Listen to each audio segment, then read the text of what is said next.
My name is Ambassador Mrs. Bridget Dakyes. I'm the Executive Director, actually the founder, for the Women and Girl Child Rescue and Development Initiative. I'm married with 4 children. I have 2 girls and 2 boys. I'm married to Mr. Ephraim Dakyes. I am a human rights activist, an advocate for women and girls, and also a peace builder. I do some businesses too, so you're not wrong if you call me businesswoman, because I do businesses apart from what I do as my career. Yeah, so I founded Women and Girl Child Rescue and Development Initiative. And what we do in that organization is to work with women who are affected by violent conflict.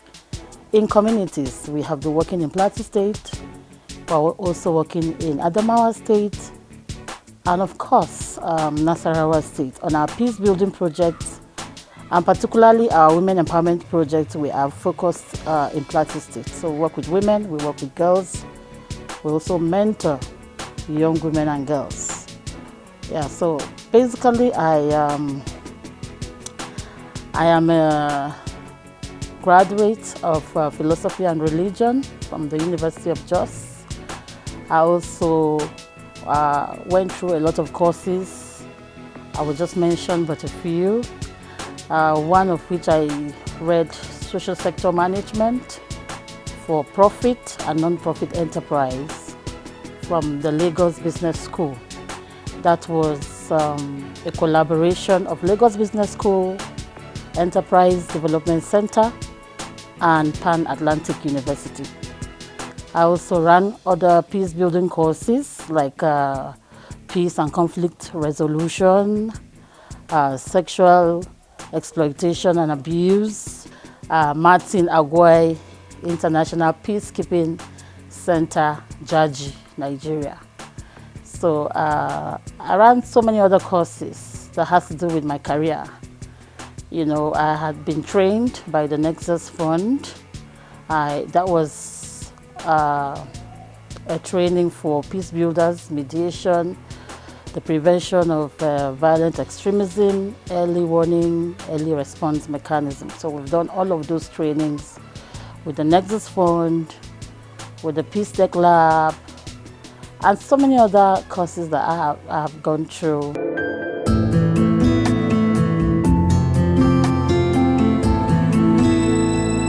Growing up, it was an extended family. You know, it's supposed to be a nuclear family because my father had just one wife, mother, father, children, but we had an extended family where we had relations come to live with us, you know, and that's where I got actually my inspiration from. Because when relatives came to live with us, my mom was doing a lot of, you know, dashing this and dashing out, so many things. She really took care of other people's children. You know, they came to live with us, and then I saw her really care for them, provide for them, train them into school. Both of them, my mom and my dad. So we grew up having to extend our hands to so many people, reach out to neighbors, friends, and relatives. And so growing up was like that. And I remember my father would take us around. You know, he loves to make us have a good time. So my dad would take us around. At that time, they used to sell ice cream at filling stations with a machine like that. So my father would stop by to buy us some ice creams and then take us around. And of course, on his return, he will come back home with a lot of goodies for us. So growing up, I actually was given birth to from an average family. We were not so poor, we were not so rich, we were in the middle, we were contented. My father would always do that which we needed, you know, taking us to school, making sure we go to school, making sure we are clothed, making sure we eat well, and all of that. So growing up was fun, and also attending Girls Brigade. I also attended Girls Brigade while I was growing up. I would go for Girls Brigade camp, we would go to church. Of course, even the youth fellowship and all of that. I think that's where my leadership skills begin to get noticed, when I would be a youth leader, or I'll be a youth this, and then I'll be representing my church on this occasion and on the other occasion. So growing up was fun. Growing up was, there were a lot of activities we went through. Growing up was fantastic, and I give thanks to God for my parents and my siblings. Yeah, I'm actually even the last child in my family. So meeting my sisters, my brothers, and then caring for me, of course, also caring for one another. And I see it even play in my career. Now that I would travel, and then you have my sisters come around to care for my children, to tell me, just go, we're here with you. So it continued from childhood, and we're still doing that to each other, supporting, family support and all of that. So growing up was fantastic for me.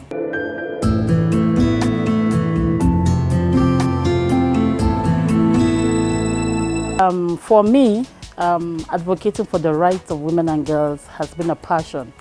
You know, I started it passionately, and I'm still passionate about it. There are a lot of times we had to handle cases at night, if not now that there's a lot of insecurity in town, and then we have to slow down. There are times we'll just be called, it's just a phone call, you're rushing to see what's actually happening somewhere. Until people started to tell me, no, you have to take it easy so you don't fall into trouble sometimes, or you don't get into the hands of bad people. Yeah, so we do a lot of this, and I love media. I love media advocacy, so I do a lot of media advocacy. Most of the time we have cases, I take it to the media. I involve the media because once your issues or cases are in the media, Nigerians will know about it, and they'll begin to lend their voice out to also mobilize support for he or she or whoever the issue, the victim is. You know, but once you downplay it, before you know it, there'll be something will play out, and you won't hear, you will lose the case. They will tell you, no, come today, come tomorrow, and then you might not be able to follow up on these cases. So there are times that we handle cases that has to do with child rape. We handle cases that have to do with molestation, child abuse, and we are up there running up and down to mobilize help. So that's part of the advocacy that I do. That's part of the gender justice that I'm involved in. And of course, a lot of trainings. Like recently, I remember I was at Yola, Adamawa State, to talk with women. And we were talking with women who returned from the Boko Haram captivity, who also gave back to children for those people and came back to the society, and they were rejected by the same society where they had lived in before. And you can imagine the trauma. It would double, because these women came back, they returned with children given birth to by this set of people. Their husbands rejected them, and even the IDP camp, in the IDP camp they were rejected by other IDP people.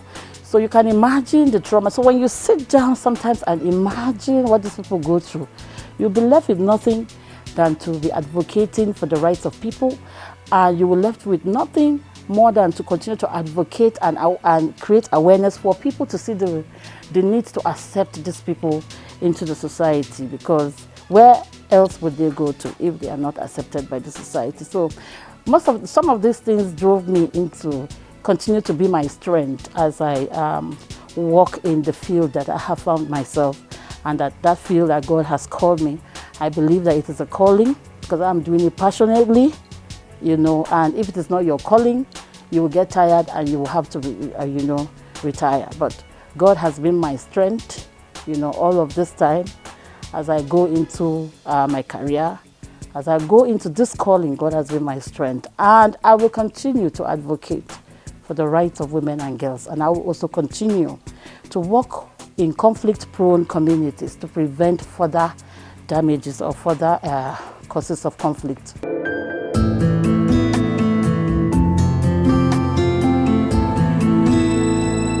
And imagine what women are going through. Last time I was talking to someone, and I was talking about the poverty in Plateau State.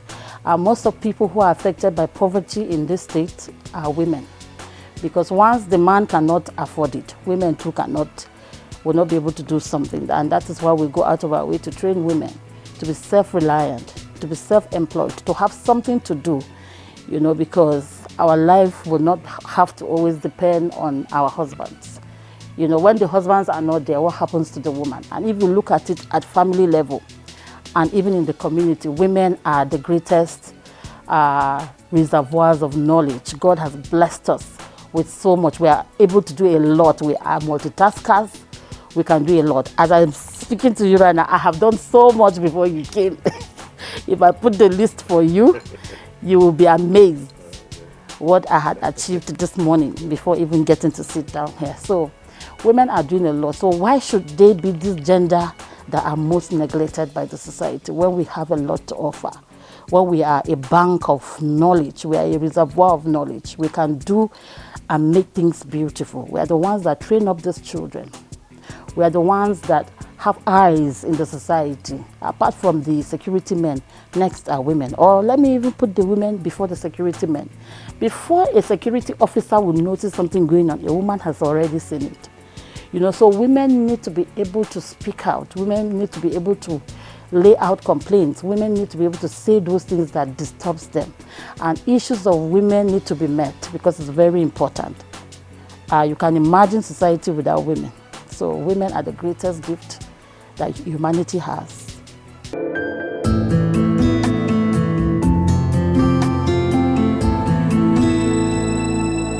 Yes, most of our project is tied to our donors. We have donors that feel we are good and they trust us.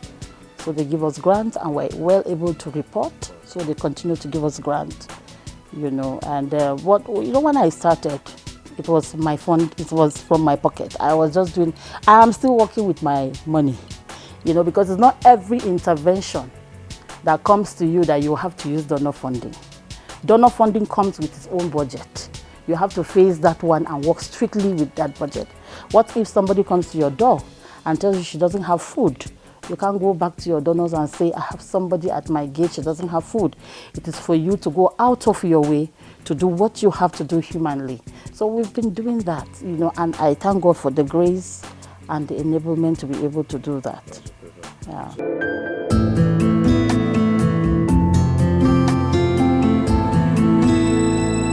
Okay, funding is also a challenge, you know, because funding doesn't come all the time. You know, so you have to depend on family and friends. There are a lot of things that sometimes if I'm not able to handle, I reach out to family and friends. And then because of the advocacy you do, sometimes people get to understand that this is what is going on. You know, I remember when I went to Lagos in 2018 or 2017 or so, and I got to meet somebody from TVC, and they said, come to TVC and tell us what you do. Because I went for an event, Widows Empowerment Program in Lagos, so I was asked to speak.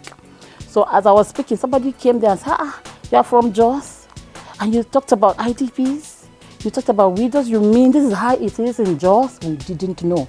Now these are Nigerians, but they don't know what is happening in Plateau State. They don't even know the real condition, for instance. So she said, come and talk about it. And that was how I started to appear on TVC. And I started talking about it, and then from time to time they would call me to say, come and talk about these issues. We see you do these. Please, can you come and tell us about it?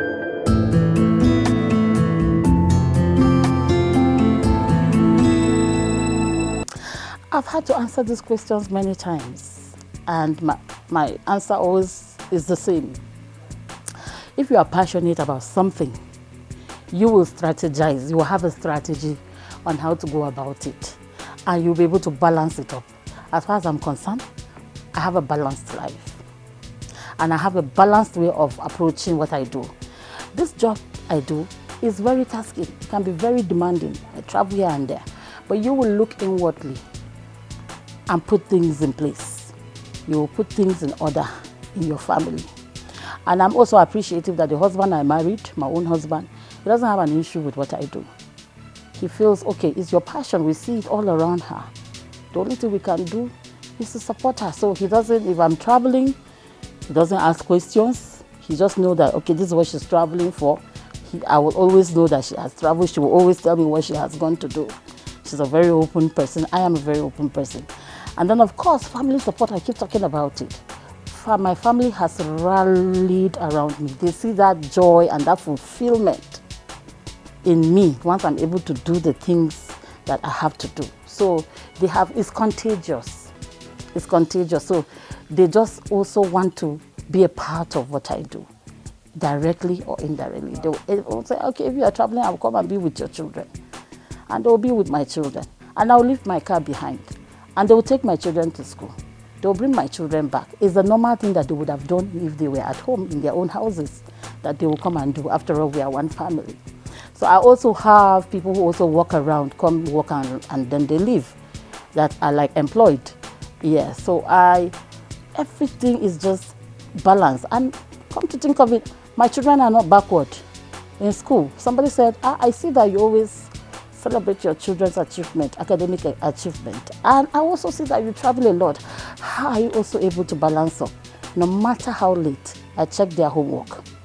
I try to work with them on their homework. I try to correct them. We work it together. So as a woman and you want to be out there, you need to know how to balance it all.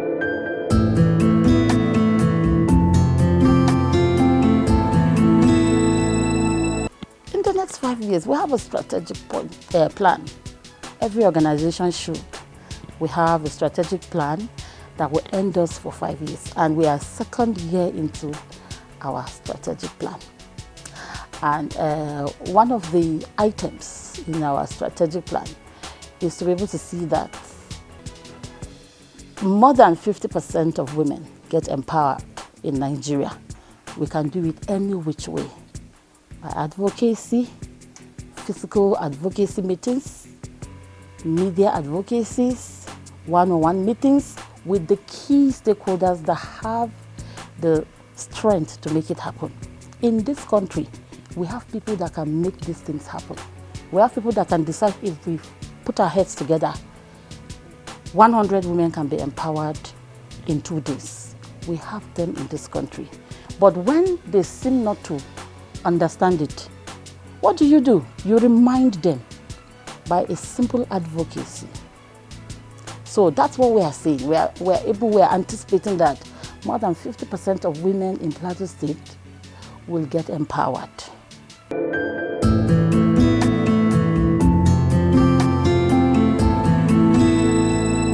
State, I will turn Plateau State into an industrial state where people travel in. Dubai was a mere desert. Look at where it is today. And again, we have, I think, the funding that can do that. And we also have great minds, because you will not be working alone. I will not be working alone. Now, it will take me time to choose wisely, professionally, those who should fit into which office. But if I am made the CEO of this state, I would choose wisely, select wisely my cabinet. I would work, change the state, because already it's a beautiful, naturally beautiful state. But I don't see the nature come to play.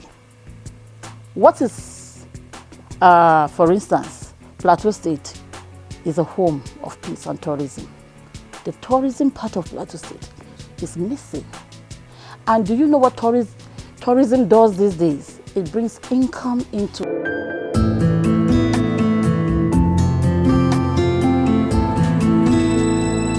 I feel really humbled because it's not a party. It's what I just celebrate humanity, because I see it as an opportunity to get encouraged to do more. I feel that, okay, so what I'm doing, somebody knows about it.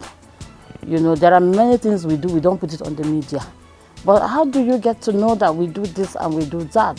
So rather than feel pompous, I'm going to receive an award, I feel that it was a moment for me to reflect, to say, okay, so it means what you are doing has made some impacts.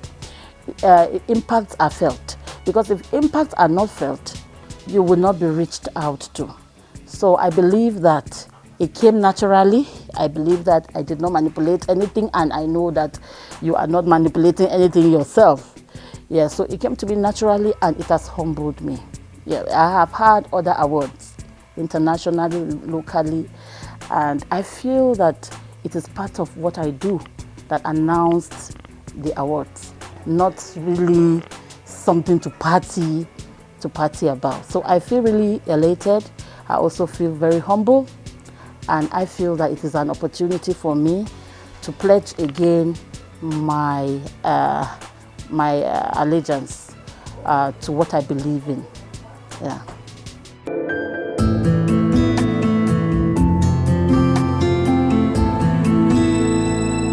I want to say a big thumbs up to you. This is the 7th award, yeah, if I remember, 7th edition, and you have not stopped. It means that you have encouraged yourself. It also means that you have a great team of people you're working with. It also means that you mean what you're doing. So sometimes people start something and they stop on the way. They get tired, they feel, this is not worth it. But you don't know what your award means. Like, if this award is going to take place, wow, something has been done. I remember that there are moments of nominations for people to nominate who. So I think that it is open. I think that the process is fair. I feel you are accountable, and I feel that there is no partiality whatsoever that you are doing in the process. So I congratulate organizers of Plateau Man of the Year Award. And when someone shared it on Facebook, I don't know if you saw that comment when somebody said, but she's not a man. So those of us that are very curious about gender equality, gender justice, like I told you the other time, I said, why not Plateau Personality of the Year? Say a white woman said, but she's not a man. And then somebody had to go ahead to explain it to her. So I congratulate you. Well done, crew. You're doing great. The fact that you are still moving, you have not stopped. That's the spirit. That's the spirit. Being able to continue yearly what you want to continue to do. That's the spirit. So I congratulate you and I say, well done. It's not easy, I know. Well done and congratulations.